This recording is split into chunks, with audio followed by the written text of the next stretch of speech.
Ben, on est vraiment heureux d'être avec vous ce matin. Moi, j'ai l'impression à chaque fois qu'on se déplace qu'on est dans la famille. Qu'on soit là, qu'on soit ailleurs, on est vraiment à la maison. Et ça, c'est une grâce de Dieu.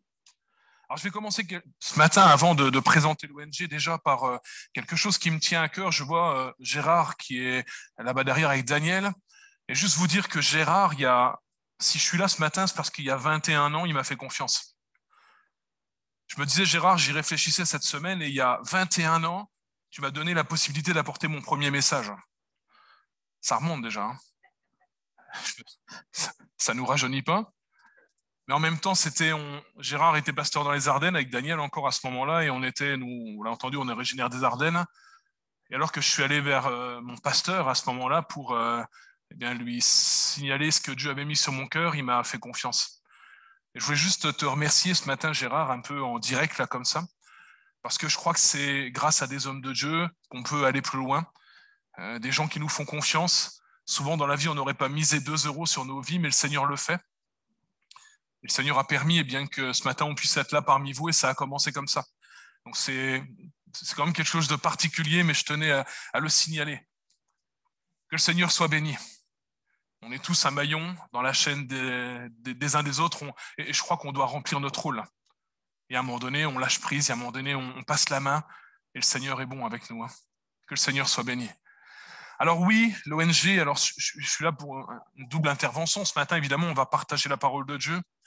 On a eu à cœur de vous présenter l'ONG Europe Madagascar Afrique, pour laquelle nous allons partir cet été à Madagascar.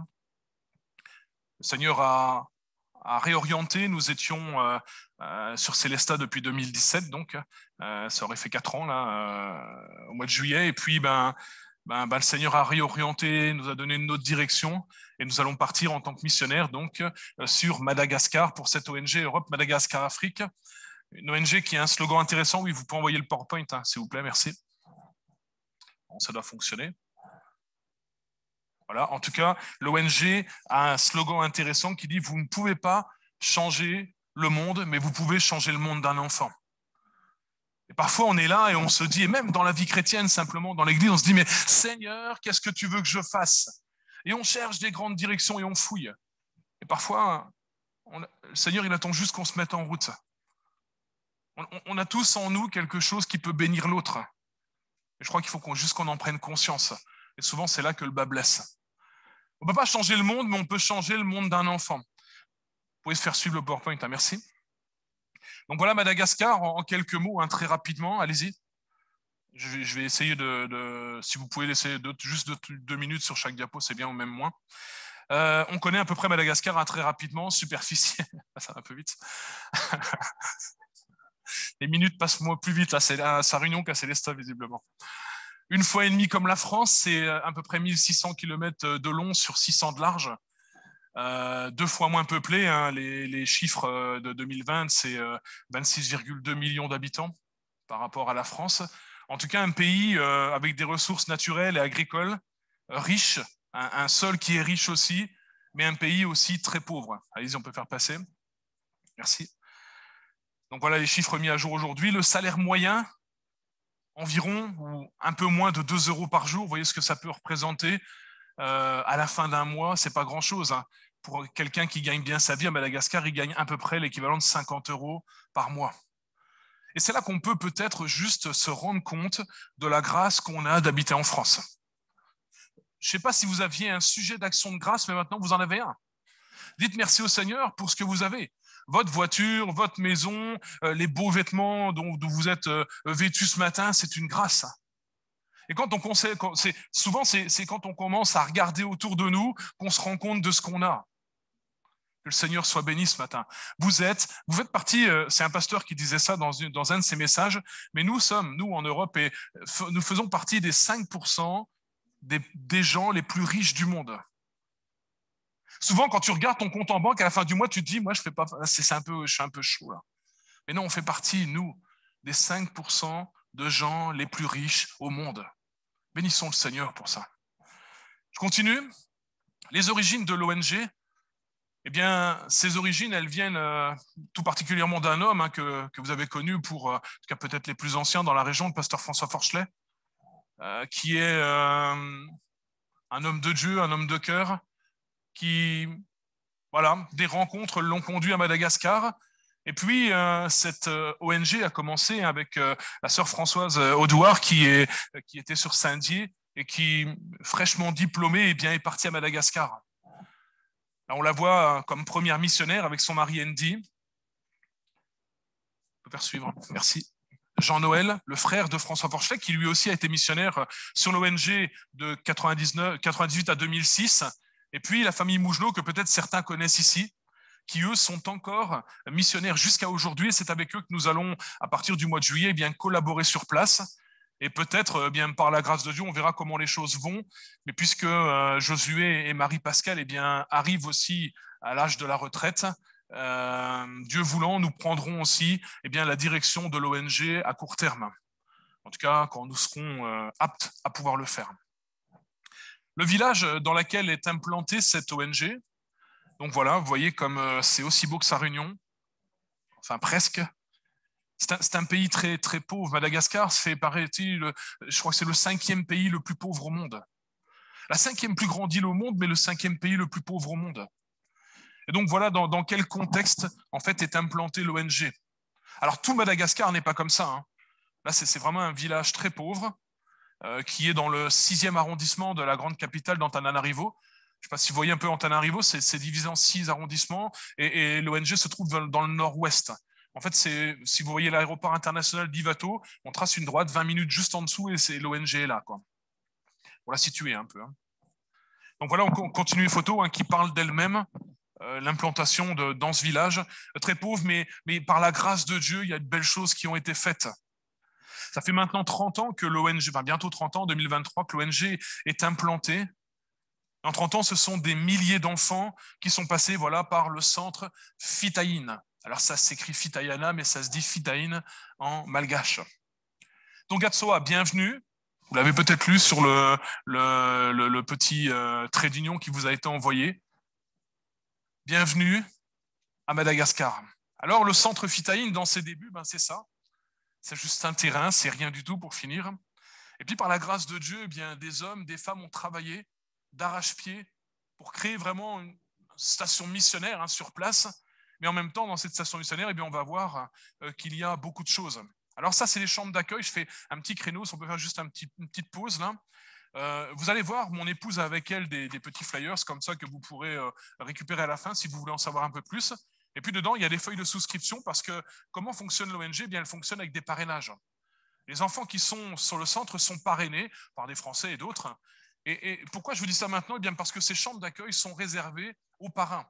C'est-à-dire que pour ceux qui parrainent, qui veulent parrainer un enfant, il y a possibilité, hors Covid évidemment, de voyager et d'aller sur place pour rencontrer le filleul. Ce 2 fois par an, en général, c'est en juin et en septembre ou à l'automne, septembre-octobre. En tout cas, c'est dans ce genre de chambre que vous serez accueillis sur place pour pouvoir voir vos filleuls, le fonctionnement de l'ONG aussi, et puis être en bénédiction pour le peuple malgache. Alors, d'après ce que dit François Forchelet, ça ressemble un peu à l'équivalent d'Ibis Budget. Voilà. Les locaux qui ont été construits, pareil, de toutes parts, c'est juste extraordinaire le travail qui a été fait sur place. Alors, on peut continuer si vous voulez. Voilà, ça c'est la suite des locaux avec le logement du concierge, le bureau de la directrice, voilà, de toute la partie administrative en tout cas. Vous voyez comme ça peut être très propre, ça ressemble quand même à ce qu'on connaît nous ici, quoi. La cantine, le préau, ça c'est pour toute la partie locaux en fait sur place. Une belle cour de récréation. Sanitaire. Alors pour les sanitaires, c'est quand même très particulier. Bon, heureusement qu'il fait bon là-bas. Mais quand même, souvent, il y a des coupures d'électricité et l'eau est plutôt froide. Ça met un peu dans le contexte. Le dispensaire, donc là, voilà, il y a de quoi... en fait, l'objet de l'ONG, c'est de pouvoir apporter santé, nutrition, scolarisation et même formation professionnelle. Et donc, tout est fait dans ce cadre-là.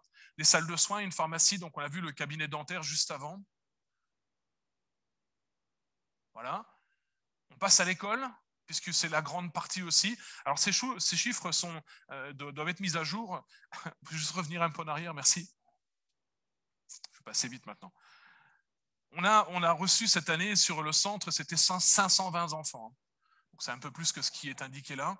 Mais en tout cas, ça se répartit à peu près comme ça, entre écoliers, collégiens, mais des lycéens, étudiants et même apprentis. Il faut savoir que quand un enfant entre dans l'ONG, autant qu'il aura la capacité de pouvoir étudier et d'aller loin, il sera soutenu. Pas seulement sur le centre, mais même quand ils partent au collège, même quand ils sont lycéens, et même voir quand ils prennent une direction plutôt dans l'apprentissage, dans quelque chose de manuel, ils seront soutenus jusqu'au bout. Et c'est pour ça d'ailleurs que nous avons besoin de parrains. Alors vous verrez tout à l'heure que nous avons plus de parrains que d'enfants, mais ça s'explique dans ce sens où pour les étudiants, pour les lycéens, eh bien ça va être 3, 4 personnes qui vont soutenir un même jeune pour lui permettre d'aller au plus loin possible. Évidemment, les études, c'est comme en France, même si ce n'est pas la même quantité, en tout cas, d'argent, mais ça coûte plus cher. Et donc, il faut plusieurs parrains pour un seul. Mais c'est pour leur permettre d'aller jusqu'au bout. Les salles de classe, hein, ça ressemble un peu à ce qu'on connaît en France. Hein. Voilà, si on peut faire tourner. Voilà, ça, on continue sur toute la partie école. Hein. Regardez ces belles salles de classe, on aurait envie d'y être. Les enfants, la descente un petit peu. Alors, regardez cette photo. On va juste faire un petit post sur cette photo. Cette photo, elle est intéressante, sachant que les enfants, tous les matins, sont dans la cour comme ça, et qu'il y a un temps de prière avec les enfants avant qu'ils prennent, qu'ils aillent en classe. Je trouve ça, c'est exceptionnel. Qui de nous, ici en France, n'aurait pas envie de voir ça dans nos écoles? Et par la grâce de Dieu, ça peut se faire. Et je crois que cette photo résume beaucoup de choses. Voilà pour 2019. Alors 100% de réussite en fin de CM2, moyenne dans la capitale 66%, 59% au bac. Enfin, on passe, mais en attendant, on voit que le système éducatif de l'école est très performant, même plus que la moyenne en fait de la grande capitale d'Antananarivo. Certaines personnes qui ont été reçues, ça c'est un échange entre filleul et parrain, marraine. Donc vous voyez ce que ça peut. Alors, je ne vais pas vous lire la lettre, c'est un petit peu petit, mais en attendant, il y a un. Si on peut juste bloquer là une minute, s'il vous plaît. C'est important de le dire. En fait, dès qu'on parraine un enfant, vous allez recevoir évidemment la photo de l'enfant, mais il va y avoir une vraie interaction avec des courriers, mais aussi vous allez recevoir une fiche qui vous dit exactement quelles sont les conditions de l'enfant que vous allez parrainer, c'est-à-dire où ils habitent, le nombre de pièces dans le logement, si ils ont l'électricité ou pas, s'ils se chauffent, enfin, leur moyen de se chauffer, s'ils vont au puits chercher de l'eau ou pas. Vous savez à peu près tout ce qui se fait, tout ce qui se passe sur l'enfant, et ça c'est important. Et en même temps, alors le parrainage c'est 20 € par mois, mais dans ces 20 €, il y a une partie qui va à l'enfant, et si toutefois, il reste de l'argent, c'est directement aussi versé pour la famille, pour soutenir aussi la famille. Que le Seigneur soit béni pour cette belle œuvre. On peut continuer, merci. Voilà, donc à droite, plutôt parrain marraine, à gauche, les enfants qui leur souhaitent au revoir et bon voyage. En tout cas, il y a vraiment une vraie interaction qui se fait les uns avec les autres. La cantine, c'est intéressant, la cantine. Alors, voyez un petit peu à quoi ça pouvait ressembler au départ. L'ancienne cuisine, l'ancien réfectoire. C'est comme ça que ça a commencé. Et puis aujourd'hui, eh bien, les choses ont changé. Il y a une nouvelle cuisine avec ce beau verset de Joël, chapitre 2, un nouveau réfectoire où les enfants sont bien accueillis. Que le Seigneur soit béni. Je fais juste une petite pause, s'il vous plaît. Pendant cette période de Covid, comme en France, il y a eu un confinement à Madagascar, et puis les enfants, en fait, ne pouvaient plus venir à l'école, hein, comme en France. Et pour finir, l'ONG a fait le nécessaire, en tout cas autant que ça pouvait, pour laisser le réfectoire ouvert, en tout cas permettre aux enfants de continuer à venir chercher quelque chose, parce que la plupart de ces enfants n'ont en moyenne qu'un repas par jour. Et donc pour eux, c'est l'occasion de manger quelque chose de correct. Juste pour vous sensibiliser hein, par rapport à nous qui avons à profusion. On peut continuer, merci. Voilà, des distributions, des brossages. Alors ça, c'est ce que je disais, c'est l'action pour la santé aussi, brossage de dents, les douches, le shampoing. C'est pas des choses qui sont automatiques, un peu comme nous pouvons le connaître, quoique c'est pas toujours automatique pour tout le monde. Le dispensaire, la partie des soins. Alors voyez un peu les chiffres, hein, c'est à mettre à jour pour 2020, mais voyez un peu ce que ça peut représenter le travail sur place. C'est quand même assez conséquent. Travail auprès de la population. Réunion d'information sur la grossesse, là encore, c'est important. Certaines jeunes filles tombent enceintes et doivent arrêter leur cursus scolaire à cause de cela. Et c'est dommage. C'est dommage, des maladies dont on n'entend plus vraiment parler ici, mais qui sont encore actives dans certains endroits du monde. cabinet d'ophtalmologie offert par un centre hospitalier à Paris, qui a été mis en place et ouvert en 2019. Le personnel du centre, il faut savoir qu'il y a à peu près 40 personnes. Alors ça, c'est plus le personnel pour Paris, même si là, le conseil d'administration a été remis à jour depuis. Et là, sur le centre, on a à peu près 40 personnes qui travaillent et qui sont pris en charge par l'ONG, qui sont salariés de l'ONG. Donc ça fait quand même quelque chose d'important. Hein. L'équipe médicale, l'équipe enseignante. On peut continuer, oui, merci. L'équipe de cuisine, l'équipe de ménage, vous voyez, il y a vraiment plein de gens qui travaillent sur l'ONG. L'équipe de la ferme, on va y venir juste après. Et puis toute la partie administrative aussi, avec là juste la dame avec le haut un peu fuchsia, là, qui est sur Paris, c'est Guylaine, la directrice de communication en fait, sur Paris à Montrouge. Alors une belle histoire, si on peut juste bloquer là 30 secondes, merci. Cette histoire, c'est Lauriciane, c'est elle qui est maintenant chargée de communication sur le centre. Et elle est entrée en fait comme une enfant dans le centre. Elle a pu faire ses études et même François a été le témoin de son mariage. Et puis vous voyez tout en haut à droite, là, c'est ses parrains. C'est le couple qui l'a soutenue pendant toute son histoire pour aujourd'hui devenir ce qu'elle est, pour lui permettre de devenir ce qu'elle est. Et ça, c'est quand même de belles histoires. Il y a des fois, on se dit, mais on ne peut pas partir en mission, on peut pas, mais ces gens-là ont juste, par la grâce de Dieu, donné 20 € par mois, qui ont permis à cette jeune fille de devenir la maman qu'elle est. Que le Seigneur soit béni. On ne peut pas changer le monde, mais on peut changer le monde d'un enfant. La ferme, ça c'est l'autre partie en fait de l'ONG. En 2013, il y a eu une accusation d'acquisition d'un terrain de 12 000 m² qui se trouve à peu près à 1h30 du centre Fitaïne.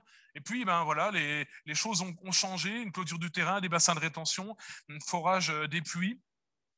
Et puis, des constructions ont été faites sur cette ferme. Et voilà, aujourd'hui, élevage de poules, il y a élevage de porcs, des cultures vivrières, tout ça. Et tout ça sert à approvisionner en fait le centre Fitaïne, parce que à Madagascar, par exemple, il y a des denrées qui sont chères comme la viande. C'est quelque chose qui est quand même assez onéreux. Et là, en fait, l'objet était de pouvoir nourrir le centre avec ce qui est fait ici, quoi, sur ce centre, sur cette ferme. Et là, on a projet peut-être dans les années qui viennent d'agrandir, puisqu'on a encore une partie de terrain qui pourrait permettre d'agrandir cette ferme. Quelques actions humanitaires qui ont été menées aux victimes des inondations, voilà. Distribution de farine, d'huile, enfin des produits de première nécessité, hein, comme on dit ici. Distribution de vêtements aux personnes démunies. Et j'aime cette photo juste avant, là, avec le monsieur qui porte son sac. On voit le sourire de recevoir juste quelques vêtements propres. Et puis nous, parfois, excusez-moi si je fais beaucoup un petit peu de comparaison par rapport à ce qu'on peut vivre ici, mais c'est pour se rendre compte qu'on est quand même parfois bien ingrat. Quand on est, nous, dans les magasins, en train de faire les vitrines, les rayons, là, comme on dit, et puis on regarde, et puis on pose, et puis on rejette, et dans certains coins du monde, on est content de recevoir juste un petit sachet avec quelques vêtements, qui parfois sont déjà usagés. Quelle grâce! Sachons juste être reconnaissants pour ce que nous avons. Lutte contre la malnutrition. Voilà un exemple d'une petite fille. L'aide aux lépreux, je disais qu'il y a des maladies dont on n'entend plus parler ici, mais qui pourtant sont encore actives dans certains endroits du monde. Campagne de vaccination. Nous avons eu le droit à notre vaccin à l'hépatite A avant de partir contre l'hépatite A. C'est peu obligatoire en France, mais voilà. En construction d'un bloc sanitaire au centre du village, là encore une action de l'ONG. Certains, je le disais tout à l'heure avec les enfants qui sont soutenus, mais certaines familles n'ont pas d'eau chaude, n'ont même pas d'eau à la maison. Et l'ONG a eu à cœur de construire ce bloc sanitaire et qui permet d'avoir un peu d'eau chaude. Et en même temps, il y a une distribution gratuite de savon et de produits papier hygiénique en fait, pour ceux qui le veulent. Ça fait partie des actions que l'ONG a menées dans ce village-là. Alors comment tout cela est possible? Eh bien, évidemment, on peut poursuivre, merci. La foi, la prière et l'action. 3 mots qu'on connaît bien, nous, dans nos églises. Hein. Mais qu'en est-il réellement? La foi, la prière, l'action. Aujourd'hui, l'ONG EMA est soutenue par des dizaines de donateurs, je l'ai dit tout à l'heure, qui soient réguliers, pour ceux qui soutiennent un enfant, qui ont décidé de parrainer, soit ponctuels par des dons. Des centaines de parrains et marraines, et là, les objectifs, les 50 nouveaux enfants, on les a accueillis cette année. Et évidemment, nous avons encore besoin de pouvoir parrainer, de pouvoir soutenir ces enfants-là. Et eh bien, évidemment, on compte, comme dirait Coluche, sur vous, sur les uns et les autres, pour s'engager, pour parrainer, et pour pouvoir, comme on l'a dit au départ, eh bien, changer le monde d'un enfant, interagir dans quelque chose. Alors, ça ne paraît pas grand-chose, hein. Si nous regardions nos budgets les uns les autres, quand nous pensons à 20 euros, je ne sais pas à quoi ça vous fait penser. Moi, je le dis souvent avec mes enfants, 20 euros, c'est même pas ce qu'on dépense au McDo quand on y va en famille. Et en même temps, 20 euros, c'est la moitié du salaire moyen d'une famille à Madagascar. L'objet de ce matin n'est absolument pas de vous faire prendre un parrainage ou quoi que ce soit, mais juste qu'on puisse réfléchir et qu'on puisse peut-être se remettre en question même nous-mêmes quant à parfois ce que nous vivons avec le Seigneur, la grâce que nous avons, et en même temps la possibilité que nous avons de pouvoir faire du bien autour de nous. Voilà, donc je suis arrivé au bout de ce PowerPoint, de cette présentation. Peut-être si on peut prendre 5 minutes, si quelqu'un avait une question ou une autre, et puis on ouvrira la parole de Dieu ensemble. Amen. J'espère que ça nous fait réfléchir un petit peu, ça nous questionne même peut-être. Alors évidemment, il n'y a pas qu'une ONG dans le monde, il n'y a pas que l'ONG Europe Madagascar qui existe. Mais je crois que nous devons quand même être sensibilisés aux besoins qui sont autour de nous. Et c'est vrai, certains pourraient rétorquer, en France, il y a des besoins aussi, c'est vrai. Mais le Seigneur ne nous demande pas non plus de rester une église locale, mais d'être bien une église locale, c'est-à-dire tournée vers l'extérieur. Que son nom soit béni ce matin. Y aurait-il des questions? Oui.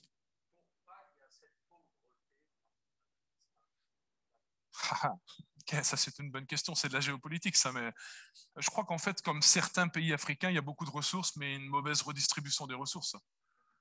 Malheureusement, il y a beaucoup de corruption un peu partout, et même si la corruption est un peu plus cachée en France, croyez-moi, il y en a aussi, quoi. Malheureusement, je pense, en tout cas, hein, je ne suis pas géopoliticien, moi je parle de ce que je connais, mais je crois vraiment qu'il y a, évidemment, par exemple, on a beaucoup d'exemples à Madagascar de Chinois qui viennent chercher de l'or dans le sol et en contrepartie, ils construisent des routes. Bon, encore une fois, je prends peut-être un peu de raccourci en disant ça. Mais je crois qu'il y a de toute façon un problème de redistribution des richesses qui fait que il y a cette telle pauvreté. Peut-être des raisons aussi climatiques. Mais en tout cas, voilà, c'est vrai que ça fait partie des pays qu'on aimerait pouvoir émerger, qu'on aimerait voir émerger un petit peu plus. Mais en attendant, malheureusement, c'est comme ça aujourd'hui. Et par la grâce de Dieu, on peut s'impliquer dans ces pays-là, on peut apporter quelque chose de ce que nous avons. Peut-être un peu de notre superflu. Oui.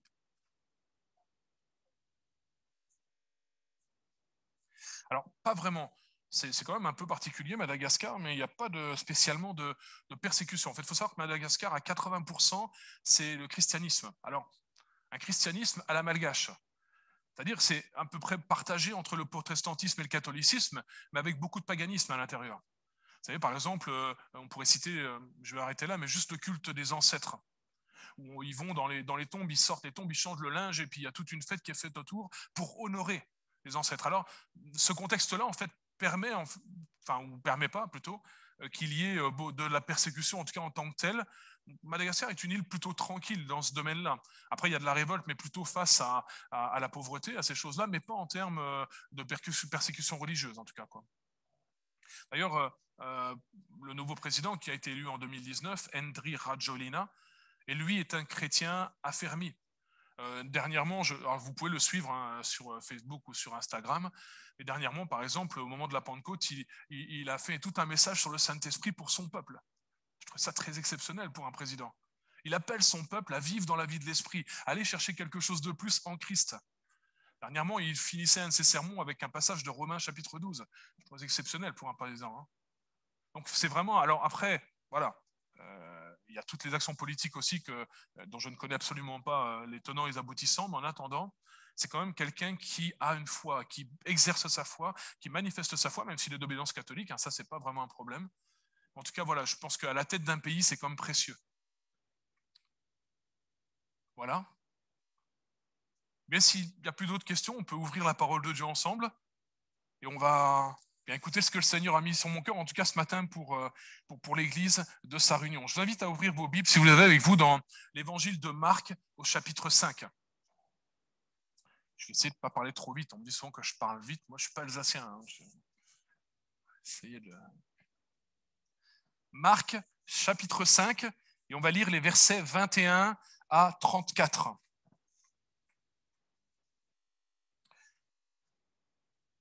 Ce passage nous dit, Jésus, dans la barque, regagna l'autre rive, où une grande foule s'assembla près de lui. Il était au bord de la mer. Alors vint un des chefs de la synagogue nommé Jaïrus qui, l'ayant aperçu, se jeta à ses pieds et lui adressa cet instant de prière. Ma petite fille est à l'extrémité. Viens, impose-lui les mains afin qu'elle soit sauvée et qu'elle vive. Jésus s'en alla avec lui. Et une grande foule le suivait et le pressait. Or, il y avait une femme atteinte d'une perte de sang depuis 12 ans. Elle avait beaucoup souffert entre les mains de plusieurs médecins. Elle avait dépensé tout ce qu'elle possédait. Elle n'avait éprouvé aucun soulagement, mais était allée plutôt en empirant. Ayant entendu parler de Jésus, elle vint dans la foule par derrière et toucha son vêtement. Car elle disait, si je puis seulement toucher ses vêtements, je serai guérie. Au même instant, la perte de sang s'arrêta et elle sentit dans son corps qu'elle était guérie de son mal. Jésus connut aussitôt en lui-même qu'une force était sortie de lui.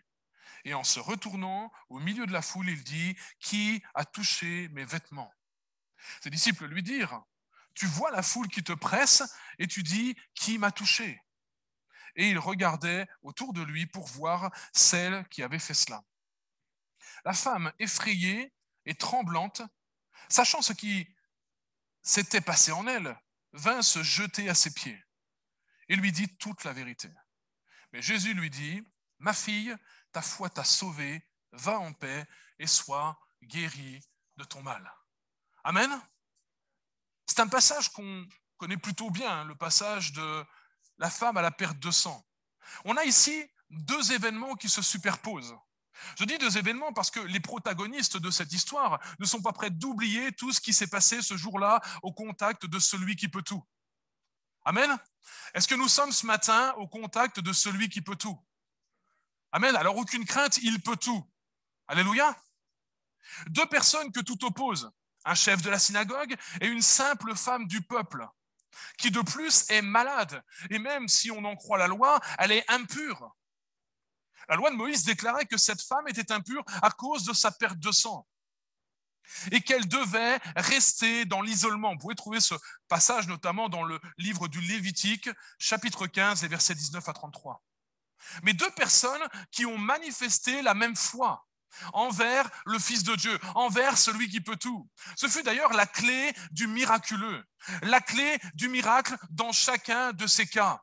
Je vais faire une première remarque ce matin, chers frères et sœurs, vous et moi. Au travers de cet exemple, on peut déjà tirer cette leçon que Dieu ne fait exception de personne. Amen. Peu importe comment on est venu ce matin, peu importe qui on est, peu importe à quelle classe sociale on appartient, le Seigneur nous aime. Amen. Dieu vous aime. Si tu ne le savais pas, mon frère, ma sœur, tu as un Père céleste qui t'aime et qui veut ton bien. Et que tu sois une femme du peuple ou que tu sois un chef de la synagogue, Dieu t'aime tellement. Que son nom soit béni. Je reviens à l'histoire de cette femme, parce que c'est sur son histoire que je m'arrête un petit peu ce matin. Le texte nous dit que ça faisait 12 ans qu'elle souffrait de cette perte de sang. En considérant son état d'ailleurs, un peu de manière médicale, on peut penser qu'elle était dans un état d'anémie, de grande faiblesse. Le texte de l'évangile de Marc nous donne même un peu plus de détails concernant la condition de cette femme. Le texte nous dit qu'elle avait beaucoup souffert, qu'elle avait vu beaucoup de médecins. Elle s'était ruinée, elle n'était pas soulagée et même son état allait en empirant. Un tableau plutôt noir, pourrait-on dire. Rien de positif à l'horizon de sa vie. Sa perte de sang la rendait d'autant plus stérile. Je fais une remarque, une deuxième remarque encore ce matin. Dans la Bible, la stérilité est souvent utilisée pour nous rappeler notre incapacité intrinsèque d'enfanter dans nos vies et même d'enfanter des âmes. Et s'il y a bien quelque chose dont nous devons être guéris, chers frères et sœurs, c'est de la stérilité spirituelle. Nous avons besoin de la grâce de Dieu. Parce que le Seigneur nous appelle à enfanter. Parce que le Seigneur nous appelle à être des pères et des mères dans la foi. Mais un jour, cette femme a entendu parler de Jésus. Alléluia. On aurait pu dire un jour, c'est toi, c'est moi, on a entendu parler de Jésus. De son œuvre, de ses miracles, des guérisons qu'il opérait. Celle qui était sans espoir a découvert en notre Seigneur un nouvel espoir. On était parti en Suède en 2003. Je ne sais pas si tu étais là, Joe, avec nous, non? Non, il n'était pas là avec nous. Parce que je dis ça parce qu'on est parti de Reims avec des jeunes de Reims en 2003 avec le pasteur Guy Bergamini.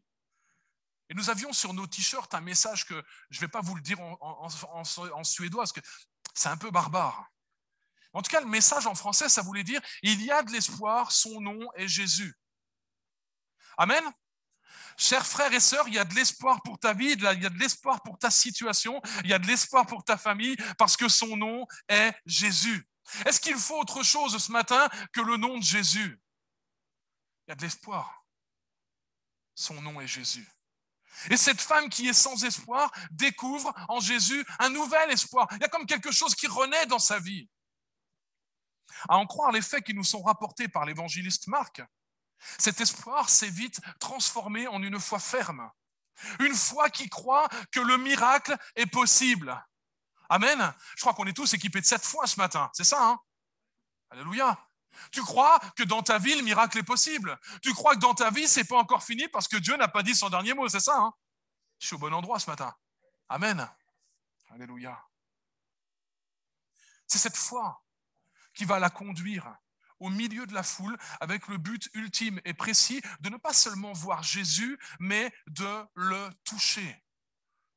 Que le nom du Seigneur soit béni. Cette femme, en fait, elle voulait s'emparer du miracle. Elle ne voulait pas laisser sa part de bénédiction aux autres. Alors, il me semble qu'il y a quelque chose à souligner ici qui est important dans ce passage. Dans le passage, Marc nous affirme que la foule pressait Jésus de toutes parts. À tel point d'ailleurs que ses disciples se sont même étonnés quand Jésus va dire « Mais qui m'a touché ?» Et à Jésus, il a plein de monde autour de lui, il est peut-être un peu comme ça. Et puis là, il pose cette question, les disciples le regardent « Mais attends, t'as pas vu ce qu'il y a autour de toi là ? Plein de monde. » Mais Jésus, il sait qu'il y a quelque chose de particulier qui s'est passé. Constatez avec moi dans ce texte qu'il ne nous est rapporté aucun autre miracle dans cette scène. Je ne sais pas si vous voyez là où je vais vous emmener là. Ce qui veut clairement dire que beaucoup aussi ont touché Jésus, mais n'ont rien reçu. Mon point est le suivant ce matin. Toucher sans être touché. Et parfois on est là et on suit Jésus et ça fait des années et puis on n'a jamais été touché. On n'a jamais rien reçu. Il y a quand même, moi en tout cas, ça m'a questionné ce passage. Quand je vois toute cette foule, et puis bizarrement, il n'y a qu'un seul miracle là, qui nous est rapporté. Que Dieu nous garde, chers frères et sœurs, d'être de ceux et de celles qui servent Jésus de tout près sans avoir de résultats. Et on n'est pas en train de chercher des résultats, de pouvoir se faire une petite checklist là. Non, juste la vie avec Jésus. Des vies transformées, des cœurs transformés. Des maladies guéries. Est-ce qu'on croit encore ce matin que tout ça c'est possible dans le seul nom de Jésus-Christ? Quelle crainte doit nous saisir quand à la lecture de ce texte, on comprend, on se rend compte que cette foule serrait la résurrection et la vie. Le créateur de l'univers, le je suis, la solution à tout, le trésor des cieux, sans en avoir trouvé la clé du coffre, qui était la foi. Une seule personne va s'approcher, en tout cas dans ce passage, de Jésus, et c'est sa foi qui va lui permettre de voir le miracle. Cette femme va faire preuve de détermination pour atteindre son but, ce qui était à présent devenu l'objectif de sa vie. Il n'y a plus rien d'autre qui comptait. Elle était sans espoir, ça faisait des années qu'elle était isolée à cause de sa perte de sang. C'était le confinement pour elle. On commence à savoir un peu ce que ça veut dire maintenant d'être confiné. Et puis là, il y a quoi? Il y a la lueur du déconfinement qui arrive. Elle entend parler de Jésus. Elle commence à croire que c'est possible. Il y a tout qui change. On a vu nombre de scènes un peu hallucinante en France quand les terrasses ont réouvertes. Mais c'était sa vie qui était pour changer. C'était pas juste une terrasse qui allait rouvrir. Imaginez. C'est quand même assez contextuel. Hein. Mais pour elle, c'était sa vie qui allait changer. On voit, je me suis fait un peu la remarque ces derniers temps quand il y a une pub avec une vieille madame qui se fait vacciner là. Puis au moment où elle est en train de se faire vacciner, elle se voit avec ses petits-enfants et tout ça. Moi, j'imagine cette femme, au moment où elle touche Jésus, elle se voit déjà avec sa famille de nouveau. Parce que là, elle était coupée de tout. Plus moyen de voir sa famille. Imaginez la scène. Il y a un espoir qui naît quand on entend parler que Jésus fait des miracles. J'espère juste ce matin, chers frères et sœurs, que nous sommes toujours animés de la même foi, du même espoir quand on entend parler de Jésus. J'aimerais juste t'encourager ce matin, chers frères, chères sœurs. Moi, j'ai l'avantage, c'est que je ne vous connais pas. Mais peu importe la situation dans laquelle tu es, peu importe ce que tu traverses, fais confiance à ton Sauveur parce qu'il s'appelle Jésus. Ce n'est pas n'importe qui. Il y a de l'espoir. Quand tu entends parler de lui, ton cœur il doit palpiter, l'intérieur à tout rompre. Parce qu'il est capable de tout changer. Il est capable de tout faire, même ce que tu n'as même pas encore imaginé. Il appelle à l'existence ce qui n'existe pas encore. C'est ce que la Bible nous dit, non? Est-ce qu'on veut le croire encore ce matin de tout notre cœur? Cette femme, elle aurait pu légitimement se cacher derrière de nombreuses excuses. Il y a la foule, et selon la loi, elle doit rester chez elle à cause de son état. Elle est confinée, elle n'a pas le droit de sortir. Elle était certainement très faible et souffrait beaucoup. Elle prend le risque d'être à nouveau déçue. Elle aurait pu rester dans la foule et attendre que Jésus la touche, si c'était sa volonté. Nous parlons très souvent de la volonté de Dieu. Il n'en fut rien. Cette femme, elle va saisir elle-même le miracle par la foi. Elle fait taire toutes ses voix, ses craintes, ses obstacles, ses interdits, et elle s'approche de Jésus. Et non seulement elle s'approche de Jésus, mais en plus elle va toucher son vêtement. C'est glorieux, non? C'est glorieux. J'espère qu'on ne s'endort pas à la lecture de tels textes dans la parole de Dieu, mais que ça nous fait encore vibrer à l'intérieur. Parce que moi, je trouve ça vibrant quand je vois la grâce de Dieu, la grâce que Dieu est capable d'encore accomplir dans nos vies, si toutefois nous le voulons. Alors, je fais une petite parenthèse sur les vêtements de Jésus. Il n'avait rien de miraculeux en soi. Ce n'était pas un gris-gris ou quelque chose comme ça. Mais chaque vêtement du temps de Jésus portait en son bord un cordon bleu, une frange, pour se souvenir de la parole de Dieu. C'est ce qui est écrit. Nous lisons ce passage dans Nombre, chapitre 15, versets 37 à 41.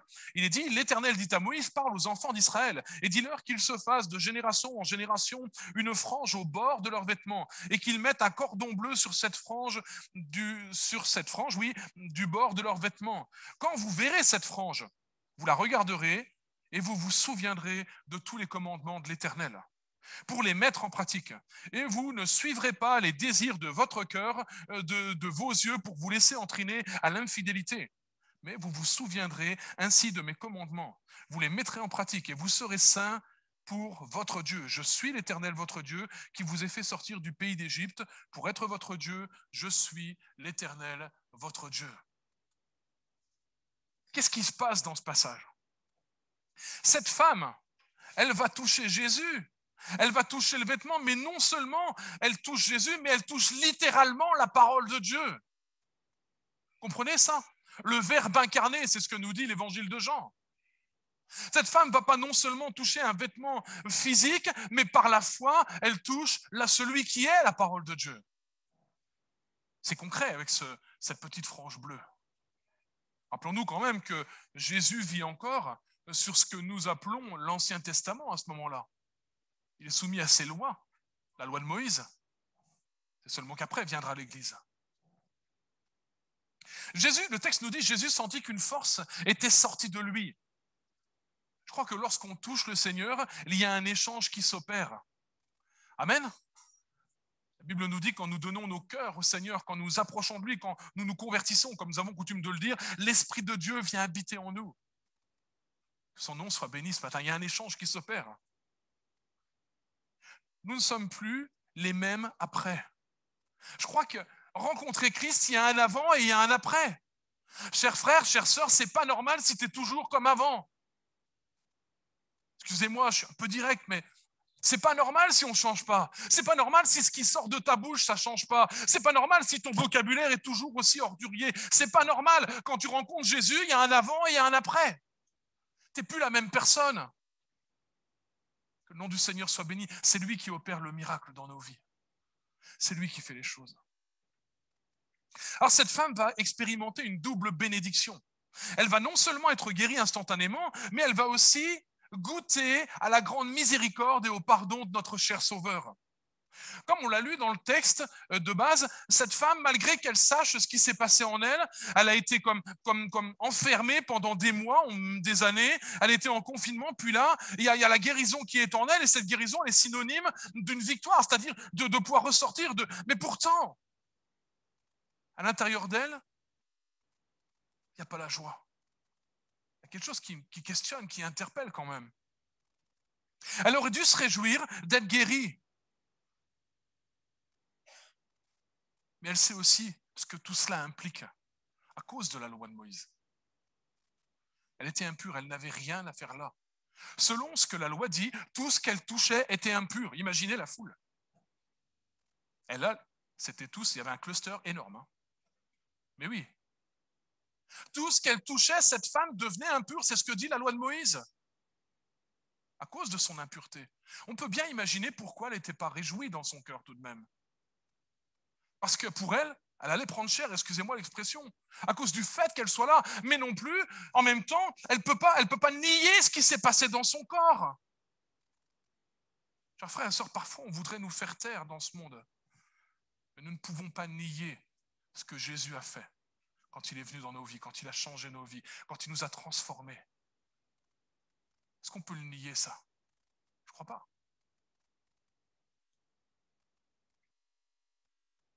Elle aurait dû se réjouir, mais quand Jésus va dire « Qui a touché mon vêtement ?» ses craintes, ses peurs ont repris le dessus. Elle savait qu'elle était hors la loi. Elle avait bravé l'interdit, s'était mêlée à la foule. Elle qui était impure, elle avait touché même Jésus personnellement. Selon la loi, Jésus était devenu impur à ce moment-là. Imaginez la scène un peu quand même. Comment allait-il réagir? Jésus, il est bien conscient de ce qui se passe là. Il connaît la loi. Il sait exactement ce qui vient de se passer. Et au verset 34, Jésus va dire « Ma fille, ta foi t'a sauvée, va en paix et sois guérie de ton mal. » Cette femme va expérimenter une double bénédiction. Non seulement elle est guérie physiquement, mais elle va être aussi guérie intérieurement de toutes ses craintes, de toutes ses peurs, de tous ses doutes. Et c'est ce que le Seigneur voudrait faire encore ce matin, se propose de faire dans ta vie ce matin. C'est pas juste le salut qu'il veut te donner, mais le Seigneur, il veut te donner une guérison complète à l'intérieur de tous tes doutes, de toutes tes craintes, de tout ce qui parfois ressurgit comme venant du passé. Le Seigneur veut dire stop ce matin, tu peux être complètement libéré, délivré de tout cela. Ta foi t'a sauvé. Ma fille, mon fils, c'est ce que Jésus dirait ce matin, ta foi t'a sauvé. Va en paix et sois guéri de ton mal, et pas seulement physique, mais intérieur, peut-être de ton mal-être, de ce que tu vis. Le Seigneur veut t'en libérer encore ce matin, il est puissant pour le faire. C'est le miracle auquel Dieu veut encore nous faire goûter aujourd'hui, que son nom soit béni. Il est fidèle, il n'a pas changé. La vie sort encore du Fils de Dieu. Peut-être que tu as l'impression que ta vie s'écoule dans tes mains comme le sang coulait du corps de cette femme. Sans espoir, tu ne sais pas où tu vas. Accroche-toi à Jésus ce matin. La vie sort encore du Fils de Dieu. Et ce matin, il est là pour nous communiquer la vie, que son nom soit béni. Je crois qu'on a besoin de faire tomber les barrières de nos raisonnements. Ces raisonnements qui nous empêchent de venir à lui et de le toucher par la foi. Rien n'est impossible à celui qui croit que c'est possible. Amen. C'est bien ce que nous dit la Bible, non? Rien n'est impossible à celui qui croit. Et ce matin, mon frère, ma sœur, dans ta situation, rien n'est impossible si tu crois que c'est possible en Jésus. C'est lui qui fait la différence. Rappelez-vous ce passage de Matthieu 6, 33, 34, où Jésus va dire « Ne vous inquiétez pas de votre lendemain, le lendemain aura soin de lui-même. À chaque jour suffit sa peine. » Qu'est-ce que Jésus est en train de nous dire quand il dit ça? Il dit « T'inquiète pas, c'est moi qui s'en occupe. » Amen. Je vous le résume, c'est un peu... Je prends des raccourcis. C'est moi qui s'en occupe. C'est ça que ça veut dire. Ne t'inquiète même pas pour demain. Ta vie, elle est entre mes mains. Est-ce que tu le crois? Si tu crois que ta vie est entre mes mains, ne t'inquiète pas, je m'en occupe. Le Seigneur s'en occupe, que son nom soit béni. Je vais conclure. Il est intéressant, comme je l'ai dit au départ, de constater que dans cette histoire, il y a deux protagonistes. Deux faits se superposent dans ce texte. D'abord, il y a Jaïrus qui vient vers Jésus, le suppliant pour sa fille, et Jésus lui dit de ne pas s'inquiéter. Alléluia. C'est peut-être une parole pour toi ce matin. Ne t'inquiète pas. Puis, alors qu'ils marchent ensemble vers la demeure de Jaïrus, va se produire le miracle de la guérison de cette femme à la perte de sang. Je ne sais pas vous, mais je crois que tout ça c'est impliqué. Ce n'est pas pour rien. Je crois sincèrement que le miracle que cette femme va vivre, qui va être opéré dans son corps, a encouragé Jaïrus à rester ferme dans sa foi. Il a vu ce que Jésus était capable de faire. Pourquoi je dis ça? Parce que souvent nous voyons, nous sommes là avec des besoins, des attentes, et puis on voit des gens être guéris autour de nous. Et tellement on est dans des souffrances profondes, eh ben on a même du mal à se réjouir. On a même du mal encore à croire que c'est possible pour nous. Mais ce matin, mon frère, ma sœur, Dieu te dit, c'est possible pour toi. Ce que j'ai fait il y a 2000 ans, je le fais encore aujourd'hui. C'est ce que Jaïrus, il a compris, il a vécu là. Il vient avec Jésus. Jaïrus, il aurait pu dire, non, mais arrête-toi, ma fille, elle est en train de mourir. Attends, il faut qu'on y aille, là, on est à la bourre. Et puis, il y a tout ça qui se passe. Et Jésus prend le temps, vous savez, comment il est, Jésus, il prend le temps avec nous. Nous, on est dans la génération presse-bouton, il faut que ça aille vite. Jésus a décidé de prendre le temps avec nous. Et puis là, Jésus va prendre le temps avec cette femme, c'est-à-dire qu'il va la considérer comme le Seigneur te considère ce matin. Tu n'es pas n'importe qui, tu es enfant de Dieu. Et le Seigneur te considère, et pas seulement l'église de sa réunion, mais il considère ta situation propre.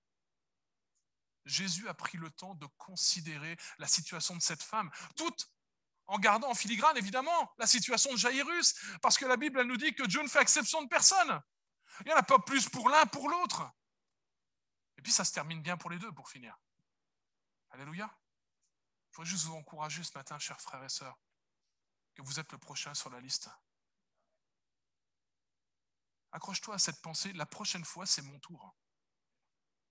Je viens de voir que moi je suis là, je suis dans l'attente, il y a quelque chose qui se passe dans mon corps, je suis pas bien, je suis malade, je suis même intérieurement, et puis on a prié pour l'autre, puis l'autre il est guéri, et puis ma soeur, puis mon frère, et puis il y a quelque chose à l'intérieur de moi qui m'empêche de me réjouir, mais abandonne ce ressentiment, abandonne tout ça, fais tomber toutes les barrières de tes raisonnements, et réjouis-toi pour ton frère et ta soeur, parce que tu es candidat à la bénédiction, que le nom du Seigneur soit béni ce matin.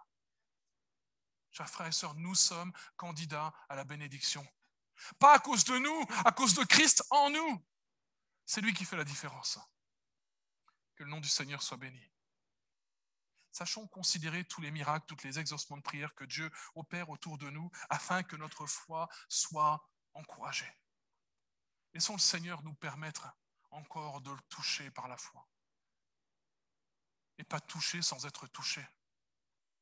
Et touchons Jésus et laissons-le nous toucher aussi profondément. Laissons-le même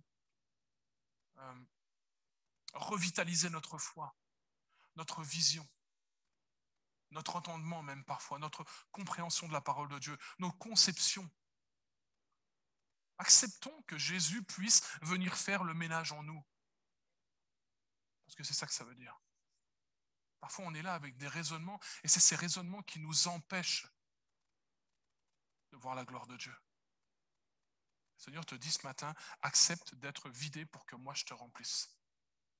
Que son nom soit béni. On va prier pour la parole de Dieu.